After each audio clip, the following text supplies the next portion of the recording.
Welcome to the webinar on AI-powered document management. Apologies for the delay. We're having some technical difficulties with one of our speakers' laptops.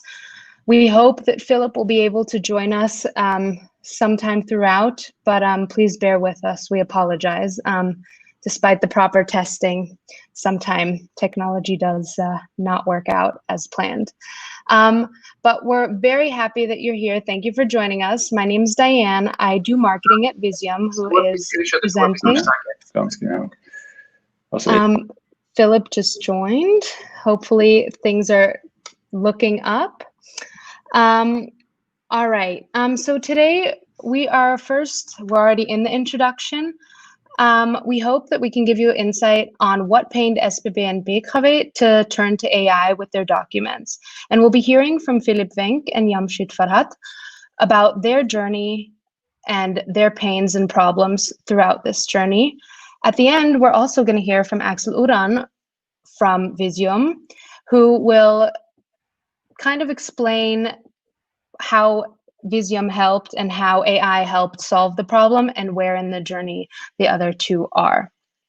At the end, we're going to come to a round of questions. You should have a tab on your right where you can, even throughout the webinar, put your questions, and we'll try and answer as many as we can at the end. If not, we'll ensure to get to all of them personally. Now I'd like to introduce our speakers to you. First, hopefully, if technology allows, Philip Wenk will join us from SBB. He's the head of program Digital Power Plant at SBB AG. He holds an EMBA focused in intercultural management from the University of Zurich and a doctorate in physics from there.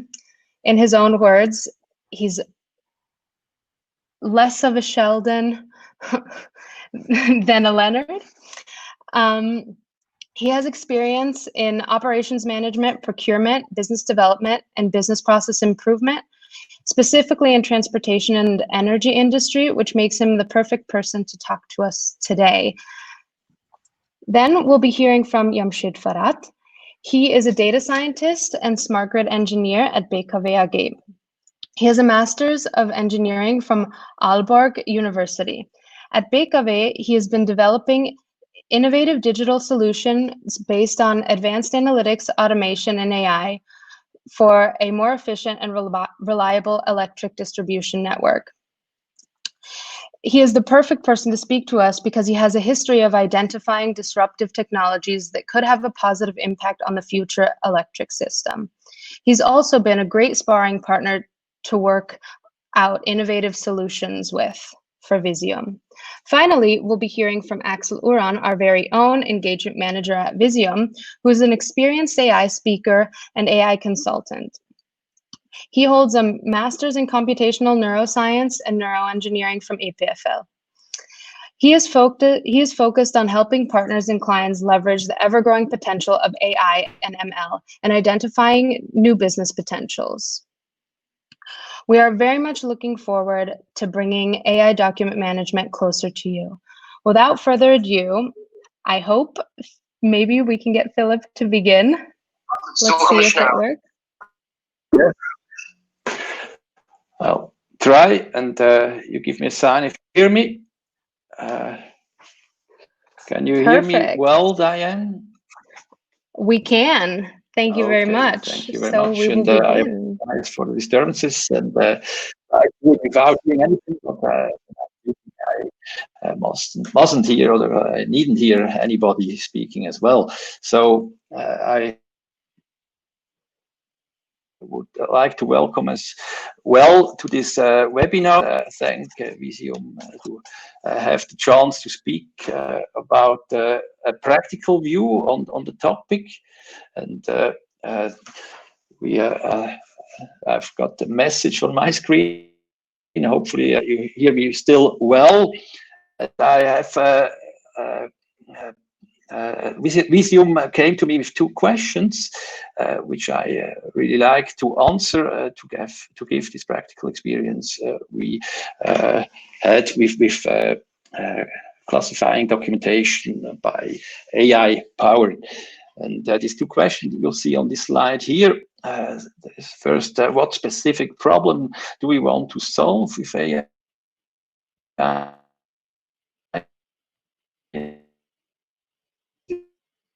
This classification with AI passion. And before I do that, I really like to give you a short review, but in figures about SBB Energy, who we are, just that you can imagine what we're dealing with.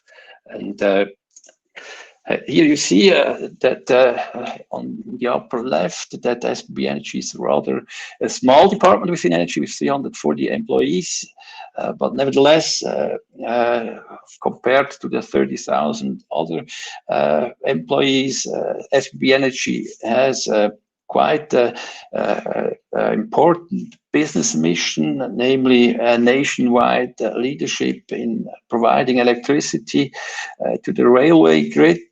And providing electricity to the railway grid means to all infrastructure on other railway companies which are fed by 16.7 hertz current. So that's a separate type of current. You certainly know in your household the 50 hertz current, and we are the system. We have the system leadership providing this supply. And there are 16 other railway companies which are fed by us, like BLS, perhaps you know, or an Appenzellerbahnen, perhaps in your region where you live in Switzerland, you already see other possible customers of us. And so we have the whole value chain within our mission. That means we are completely vertically integrated. We are a system operator like Swissgrid for the 50 hertz is. We are a producer, we are a supplier for customers, and we are a consumer on our own. And therefore, we have a bunch of assets, like 10 hydro plants. We operate part of them, and that's about 4% of the Swiss hydro production. We have a transmission line to distribute the energy of 2,000 kilometers with grid. We operate on our own 8 frequency converters. These are special assets just to have the couplings done between the 50 hertz and 60.7 hertz grid to exchange energy. And 80 substation where the electricity then is distributed to the railway. And as a whole number, we are in the same amount of energy and power like a city of Zurich of a yearly basis. You could imagine. So that we are about this size, managing assets fully vertically integrated. That means we are dimensioning our grid, and we are doing asset management for our grid and engineering operation. So you certainly can imagine that there is a big information need, and so I come to our motivation, to the next slide. So our vision is in the center of the circle, and in the peripheral of the circle there are all these motivation point for getting structured documentation of our assets. So we want to build up an asset documentation platform, and you have to bear in mind that our assets are long-living assets. The oldest assets we have is about 100 years old, and there are handwritten documents, and all the life cycle. There are different structuring of documents all the life long. So standardization is a big issue if you want to do a central asset documentation management. And on the lower left side, you see all the benefits we think we can get out of that. That means uniform storage location, avoiding storage of the same document in multiple places. Also, this is all efficiency topics, and for this reason, documentation classification is crucial. On the right side, you see benefits we see in a long run, like adding value for a documentation portal or a single point of access of documentation by keywords, an easy and fast accessible point where every employee could inform himself when doing work, when doing projects, and so on. And also cross-departmental solution is our vision to build up, so that perhaps a person in the trading floor needn't anymore to go to the asset management for rarely information to search with him. So also, the second point in green is an outlook. We are having use cases in our digital transition already formulated, like being integrated, this documentation with WebGIS or just extended reality platform. Our field forces are all equipped with tablets. So in future, if we achieve to have a well-structured and well-ordered documentation with keywords and linked, so it will be possible to get to the information anywhere, also out in the field. So that's clearly benefit, and not to neglect the lower right corner, flexibility and sustainability. Once an engine is in place to categorize documents, there is you are much more flexible to adapt if there are changes, either organizational changes or system changes which affect documentation, as you probably know.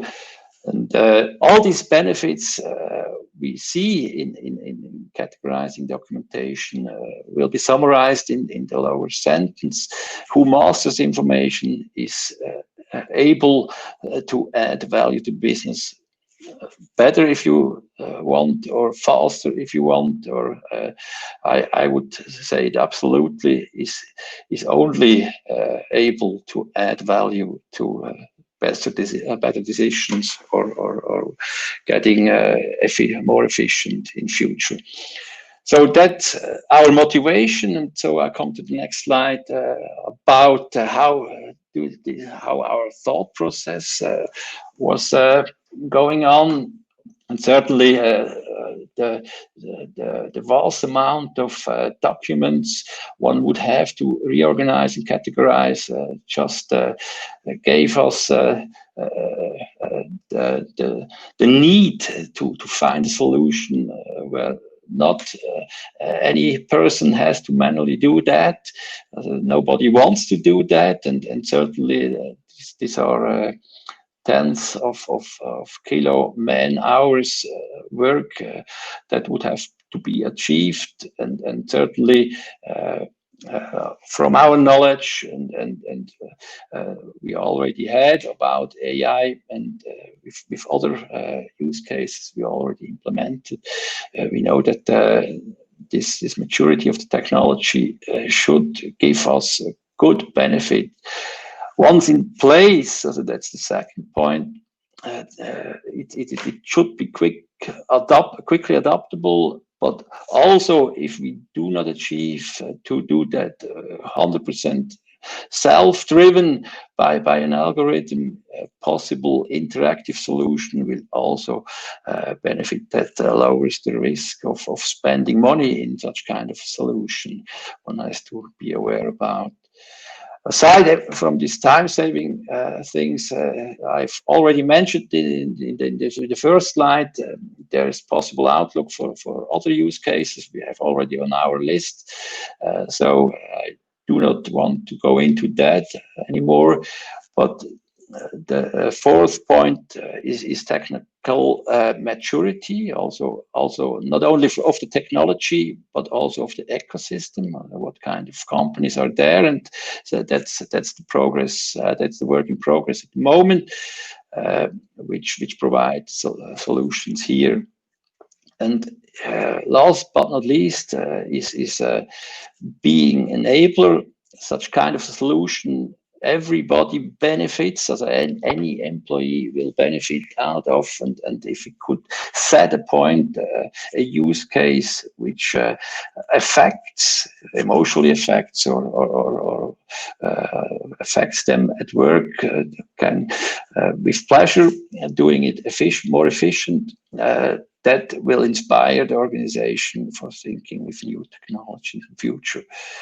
So that's somehow the journey we do at the moment, and I will give over to Jamshid to give you the impression of BKW.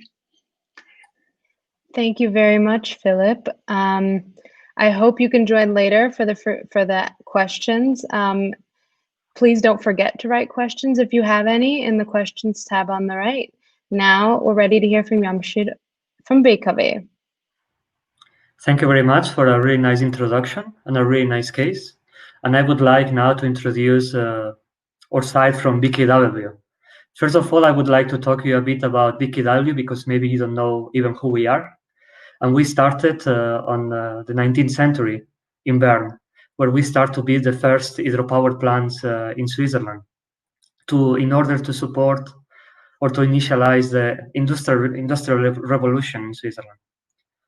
Of course, it's obvious that we have transformed a lot during this time, but we consider ourselves always kind of leaders or drivers from transformation, because at the same time, on the 72, we were the first ones to build a nuclear power plant in Mühleberg, and just last December, we are also the first ones to decide to decommission this power plant. And since 2020, we don't generate any more nuclear power for the electricity in the cantons of Bern and Jura. And of course, that brings us to the future that we are aiming to, a future where the energy will produce decentralized, it will fluctuate, and of course, that will generate a much more complex system that we need to efficiently manage and ensure the reliability on it. So, in terms of lead this transformation, we need, of course, to actively manage our digital transition. In this point, we are directly and proactively identifying and developing new solutions. We believe, and we have experienced during the last 100 years, that so many requirements have been built specific for a company. So it's really complicated to work with the standard providers that provide standard solutions for everybody. We believe that we require to fulfill our own requirements and our own challenge. Therefore, we always are involved directly in the development of new solutions. And of course, the most important part is that any new solution, any new process that we try to digitalize, it must generate new value to the company. Not because it's cool to work with disruptive technologies, we should aim and go farther on them. We should really focus on the value that we create. And for us, of course, it's important that we exponentially profit from this value that we create, and we protect and expand our know-how. That just when we are directly involved in the development, we can profit from this know-how for further use cases and further development from solutions. And of course, in order to successfully follow this path, we need to actively involve our management, because just when we follow the culture of our company, when we follow the directives that our management set and we work all together, we can really aim and successfully implement solutions that there will be used. Because if these solutions are not 100% integrated on all the process and everybody profit from them, they won't be successful. So in this environment, we have tried, as Philip commented before, to identify pains in our processes or problems and especially regarding documents that we could improve through digitalization of these processes. And the first case that we identified and we discussed together with Visium was what in German we call the Dienstbarkeitsverträge, or in English the translation is easement contracts. I never heard that word before. And these contracts are based on the agreements that we do with the landlords or the owners of land when we need to build our assets on their territory or on their parcels. Basically, we are a grid operator that has thousands of kilometers of cables and thousands of transformer stations. And for each one of them that we build on our customer land, we need to agree that our asset will remain there. And of course, to reach an agreement with our landlords, how much they should profit or what they get in compensation if we build assets in their land. That means, for example, here we show one picture of an underground cable that goes through 3 different landlords, and therefore it is required with each one of them that we sign a contract, and doesn't matter what happens to this land during the next agreed years, our asset needs to be there and stay there. So as you can imagine, during the last 120 years, we signed so many contracts. We have in Canton Bern and Jura so many different departments and that they work during the last 100 years totally independent. So we want to digitalize these contracts in order to add value from them. But it's important to understand that digitalize this contract doesn't mean to scan them and load them in a database. We need to really profit from these contracts. For that purpose, we need to extract the important data that it's necessary for the actual processes. We need to sort the contracts that, of course, in the last 100 years are no longer valid because maybe the asset no longer exists or it has expired the period of time that we agreed and we didn't sign a new contract. And of course, the most important, we need to generate new value from these contracts. In terms of, we need to provide an easy and efficient access to this data. So we don't, our experts or back office don't need anymore to go through papers.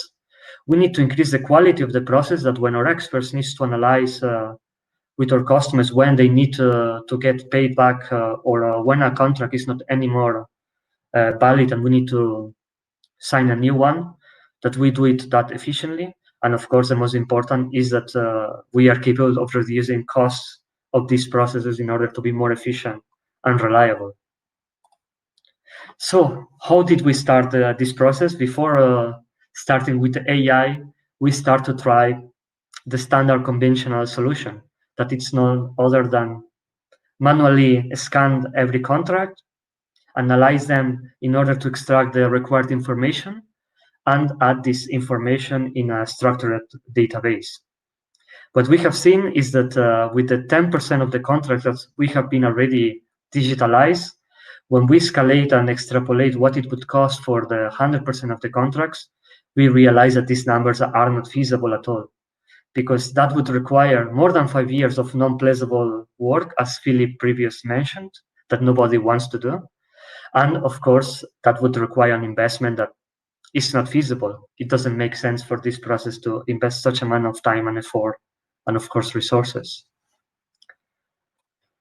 So, of course, we have been considering if it's possible to implement an artificial intelligence solution on these contracts, but we have directly identified such strong challenges that makes quite complicated to build a solution. The challenges, of course, are that we have signed more than 200,000 contracts in the last 100 years.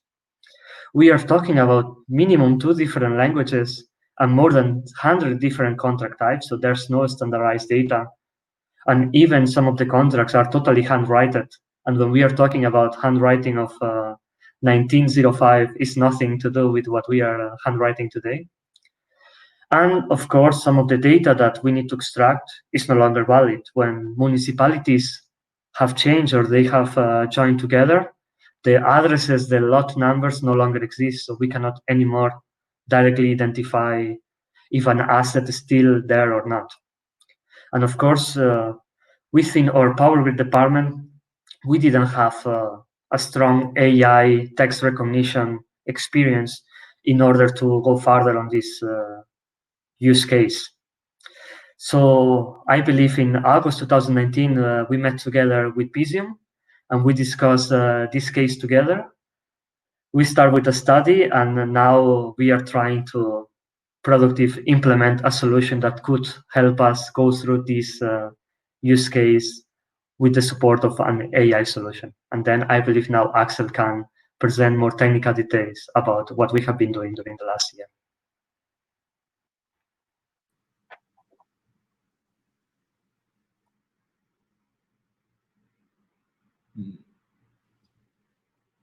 Okay, thank you. Well, yeah. Go ahead. So thank you. Yeah, we repeated it, but yeah, it's better live. Yeah, thank you, Jamshid, and thank you, Philip, for sharing your experience. With Jamshid, I'm really happy that we're working today in helping you, and Philip, I'm looking forward for when we will classify the million of documents that you have. Now I'm going to talk to you a bit more on the technical side.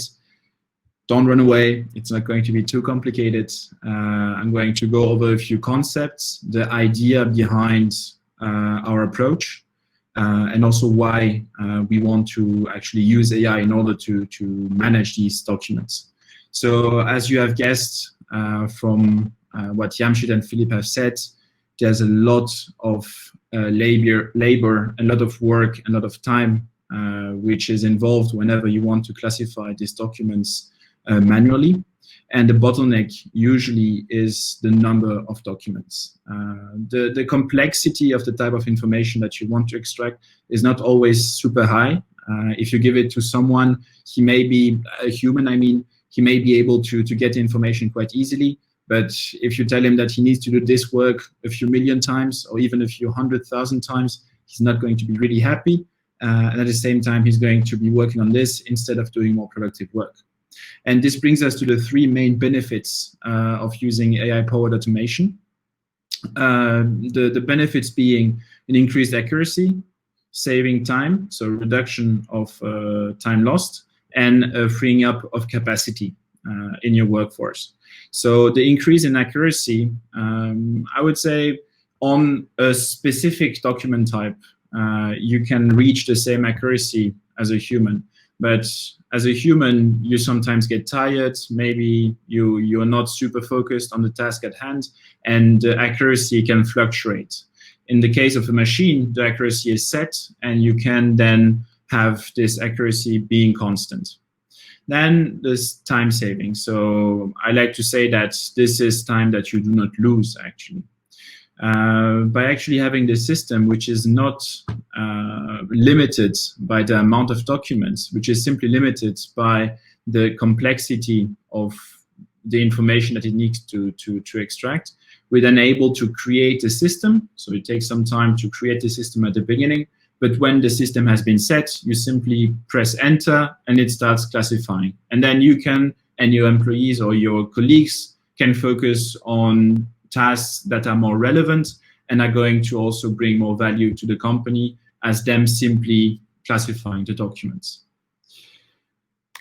In order to simplify kind of what the process is, what we want to tackle. So we want to go from unstructured documents, make them pass through some magic AI, and then at the end, at output, have valuable structured data. From my experiences with BKW and SPP and also a few other clients, we've seen that there's a few different types of documents that you need to be able to handle. So the first ones being PDF and text documents. These can be reports, emails, or contracts, for example, in the case of BKW. Then you also need to be able to handle handwritten documents, so memo notes, signatures, also notes on the plans. That we actually had quite a lot with SPP, where there were some small modifications on the plans that we needed to take into account. And then finally, you sometimes also have images and videos from which you want to extract certain type of information. And of course, because we live in a wonderful world, these can be intertwined, and you can have some PDFs, reports, or contracts which have written notes on it, and you need to be able to handle both. And then when you have understood all these different type of documents and you have the extraction done, you want to put it in a valuable structured data. And why I say valuable, as Philip said, and I took some notes, is who masters the information is able to add value.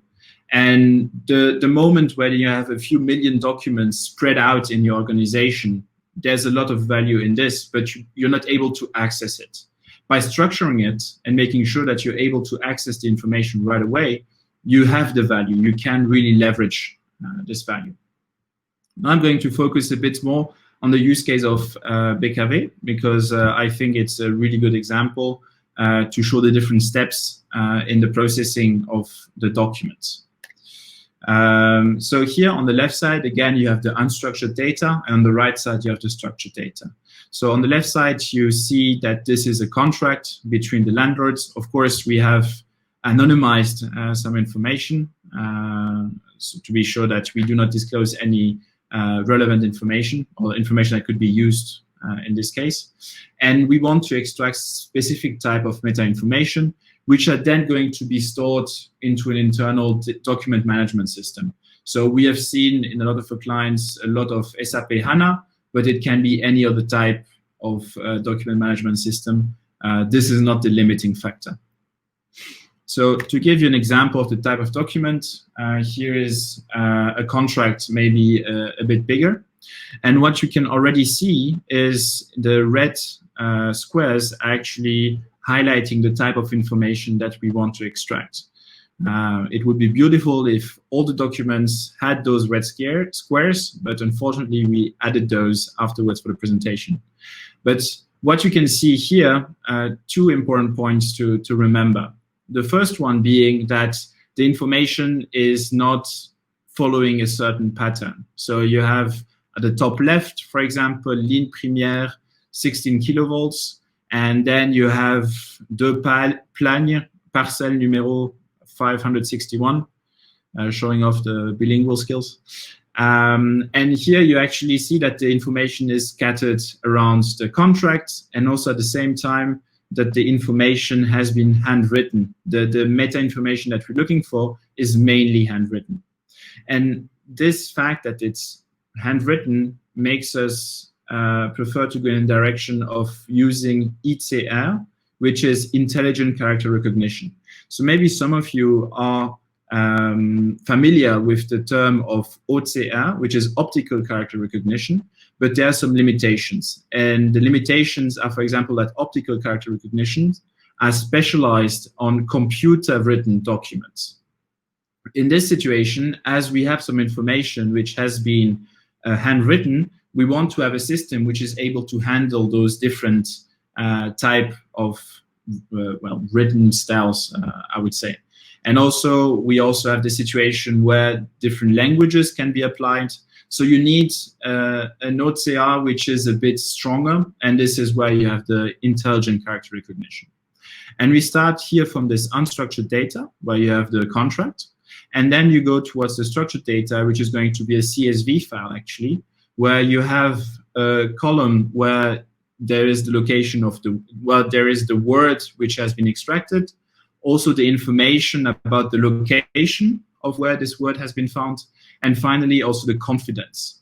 This confidence is something that we're going to touch upon at the end of the presentation, but to give you an idea, confidence is the confidence of the model about his prediction. So a low confidence means that the model is not super sure about the extracted information, but a high confidence is a situation where the model is quite sure. So if the extraction, for example, is Geneva with 100% confidence, there's a really high likelihood that the word is the correct one. But if you have a low confidence of Geneva of 20%, you can make an assumption that there is a likelihood that there has been an error in the process. And now I'm going to go a bit deeper into the process where we have to divide and conquer.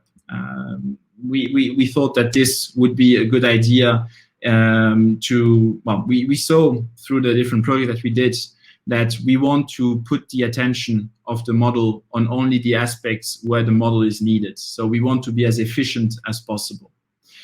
And this is why we determined region of interests. So this has been introduced by our lead engineer on both projects, actually, Thibaut Calvairac, who actually had this really good idea of determining regions where you have the information most likely, where is the most likely to have the information. So for example, the signatures in a contract usually at the end of the contract. So if your model needs to understand if there is a signature or not in the contract, you don't show to him the whole contract. You only show the lower part of the last page, and then the model is going to be applied to determine if there's a signature there or not. And this can be applied for any type of other information. So for example, in the middle square, you see the region of interest for the municipality and the parcel number. Where is the highest likelihood to extract the information? And then finally, it's summarized, but we also have to apply different strategies and algorithms in order to extract the specific information. I'm going to touch on two main ones. The first one being the question answering, and the second one being the fuzzy matching. There's a lot of other ones, but I just want to talk about these ones because I think they are really interesting and easy to explain for this slide. So the first one, the question answering, is based on the language model, which is able to understand the context of the text that is seeing. So for example, in the case of the Gemeinde that we're looking for, so it's municipality, we know that if there is a word municipality or Gemeinde, the word afterwards is probably going to be the commune the municipality that we're looking for. The question answering system, as it's knowing the context, it's going to be able to understand these cues, linguistic cues, as we could say. And you actually ask to the model which is the municipality to which this contract is linked to. And by leveraging this context, it's able to output the information that Oberbusa in this situation is the municipality. But if you know the municipalities of Switzerland, you know that Oberbusa is not a real municipality. I checked it just to be sure, but this is the case. Oberbusa is unfortunately not a municipality of Switzerland, but from the looks of it, it should be a municipality. So this is where we have the fuzzy matching, which is being applied, and also checking actually with the list of municipalities that exist in Switzerland to make sure that we have the right information. So here we apply the principle, we use a metric called the Levenshtein distance, which is giving you information about how close certain words are. How do you determine? By using the Levenshtein distance, it's you count the number of character permutations that you need to do in order to go from one word to the other word. So in the case of Oberbusa, instead of Oberburg, we see that here we have one character too much, so we would need to remove one character. And then the S, we would need to change it to another character in order to have the same word. And then we can transform Oberbusa into Oberburg and actually kind of handle the situation where during the scanning or during the ICA process, we had an error, but by post-processing this information, we're then able to extract the right information. And this is really the idea of using different algorithms and strategies in order to handle these situations where you do not have enough information to make the correct guess and to reduce as much as possible the number of documents that need to be manually processed. Then we're getting to the most exciting part, in my point of view, of this whole process. This is something that we're actually currently developing with BKW, is we actually use human validation for the ambiguous cases in order to reach the maximum accuracy. And this principle is called augmented learning, expert augmented machine learning. The concept is quite simple. You have the model, the machine learning model, which is making predictions with a confidence. Then humans are also put into the loop, and they're going to validate or disvalidate the information. We focus their attention on the models, on the predictions which have a low confidence. By doing this, you are then able to, at least for the ones that the humans have checked, to make sure that you have 100% accuracy, because you make sure that the ones where the model was not too sure, you have the human input, which allows them to correct the information or validate the information in order to be really highly efficient in the whole process. And now comes the really interesting part, I would say, for my engineering heart, is the feedback loop with the models to improve, the feedback loop with the model and the humans. So what happens here is that the humans are going to check for the cases with low model confidence. They're going to say, yes, this is correct, or this is not correct. This information is then going to be sent back to the machine learning models, and those machine learning models are going to learn from their errors in order to improve over time. This means that over time, during the whole process, the amount of number of cases that the humans need to check is going to reduce drastically, not only because they are validating them, but also because the model, the machine learning model, is improving himself. And now, how do we do this in a company? So maybe you might be thinking, yeah, this is not for me. This is too complicated. To you, I say, que nenni. It's actually quite easy to be done. The process is quite straightforward. We start with a feasibility study, which is quite short. Then we have an optional extension, and then we go towards the full-scale deployment. During the feasibility study, the idea here is to determine the strategies and the type of algorithms that we're going to use in order to handle the different document types. This is also the time where we see for the first time the different documents, and we're able to get the machine ready, I would say.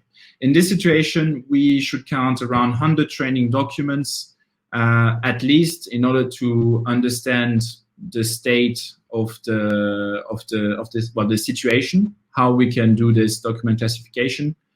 The more, the better, of course. But at the beginning, we can start with a really low amount in order to answer the first questions of, is it possible and how can we do this? Then we have an optional extension of 1 to 2 weeks. This can depend on the complexity of the problem. There are some clients who have been asking for longer extensions because there was more things to be tested. Here we can go up to 5,000 or 10,000 training documents, where you have actually an in-depth analysis of the different strategies that we're going to apply in order to extract the information. And most importantly, we want to make sure that the performance of the models that we have been developing is staying constant throughout the classification of the documents. And if we find documents in those higher numbers, so here we put 5,000, in this higher number of documents which are not being classified correctly, that means that there is something that needs to be added to our system. And then we take those documents out, discuss with our clients how we should handle those, and then we implement them in an agile manner to actually do this classification. And then finally, we have the internal implementation of the dashboard inside the system of our clients in order to make sure that we have this feedback loop starting. So the full-scale deployment, so after 2 months, the idea is to have the dashboard ready in the company. And then during the upcoming months is improving the model thanks to the input of the users, and also at the same time thanks to the feedback of the teams, so that we can implement new rules, for example. And what I would like to remember as a last word for this presentation is really, with AI, so with the manual process, the bottleneck is the amount of documents. The complexity of the classification is not the bottleneck, because you can train humans to do this. In the case of machine learning, the bottleneck is not the number of documents anymore, because you can just start the process, you do whatever you want to do, and at the end you receive a notification that the classification has been done. The complicated part, and this is where we as Visium come in, is to make sure that we implement the right strategies and we apply the right algorithms to your data, which is specific to each company, in order to make sure that the classification is done as well, I would like to say perfectly, but as best as possible. So thank you very much.